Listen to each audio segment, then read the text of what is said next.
বাসর রাতে বিড়াল মারুন বা না মরুন তাতে আমার কিচ্ছু যায় আসে না, কিন্তু একটা অনুরোধ, বাসর রাতের আগে বা পরে কখনোই বিড়াল মারবেন না। তার কারণ হচ্ছে বিড়াল একটা পবিত্র প্রাণী এবং আমাদের নবীজি হযরত মুহাম্মদ সাল্লাল্লাহু আলাইহি সাল্লাম উনি বিড়াল খুব পছন্দ করতেন, তাই বিড়াল পালা সুন্নত। একজন সাহাবীর নামও ছিলেন আবু হুরায়রা, তার মানে হচ্ছে বিড়ালের বাবা। আমাদের নবীজি হযরত মুহাম্মদ সাল্লাল্লাহু আলাইহি সাল্লাম উনাকে উপাধি দিয়েছিলেন।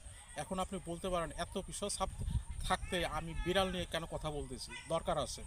আসলে আমাদের সমাজে দেখবেন অনেক কিছু লোক আছে, বাজে লোক আছে, এরা অযথাই বিড়ালকে মারধর করে। দেখা গেছে আজকে একটা বিড়াল ক্ষুধার যন্ত্রণায় আপনার ঘরে ঢুকছে খাবারের আশায়। ভাই, সে তো আপনার মতো বাজারে যাইতে পারে না, সে তো আপনার মতো কাজ করতে পারে না, তার তো পেটে ক্ষুধা আছে। তো আপনি যদি একটু খাবার দেন তাতে সমস্যাটা কি? হ্যাঁ, আপনি হয়তো বিড়াল পছন্দ করেন না, যদি একান্তই পছন্দ না করেন খেদায় দেন, সমস্যা নাই তো, কিন্তু আপনি তাকে একবারে মাইরা ফেলাইলেন পিটায়া, এটা তো ঠিক না।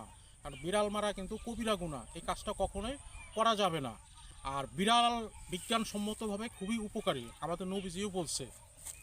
আমাদের মতে যাদের ইনসমনিয়া প্রবলেম আছে, অর্থাৎ অনিদ্রা সমস্যা, সারা রাত ঘুমাইতে পারেন না, আমি তাদেরকে অনুরোধ করব, আপনারা যদি বিড়াল পারেন, মানে বিড়াল যদি আপনার সাথে একই কাঁথার নিচে ঘুমায়, আমি গ্যারান্টি দিয়ে বলতে পারি আপনার খুব ভালো ঘুম হবে। এটা আমার অভিজ্ঞতা থেকে বলছি। আমি 4 বছর যাবার বিড়াল পালি, আমি জানি। এবং বিড়াল খুব আদরের একটা প্রাণী, খুব সফট একটা প্রাণী। আপনি যখন বাহির থেকে আপনার বাড়িতে আসবেন, দেখবেন আপনার বিড়ালটা আপনার জন্য ছুটে যাবে। এটা যে কতটুকু ভালো লাগা কাজ করে আপনি ধারণাও করতে পারবেন না। একটা বিষয়, আমরা বর্তমান জামানায় অত্যন্ত আধুনিক ডিভাইস ইউজ করি। এই ডিভাইস ইউজ করার ফলে আমাদের শরীরে অনেক রেডিয়েশন ঢুকে। আপনি যদি এই রেডিয়েশনগুলো দূর করতে চান, দেখবেন ওই বিড়াল পাললে এই সমস্যাগুলো থাকে না। আপনার শরীর থেকে ওই রেডিয়েশনগুলো বিড়াল অটোমেটিক শুষে নেয়।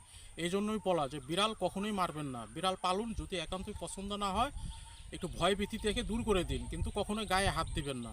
পারলে একটু খাবার দিন, আদর করুন। ঠিক আছে guys, that's all for today. Thank you. আসসালামু আলাইকুম।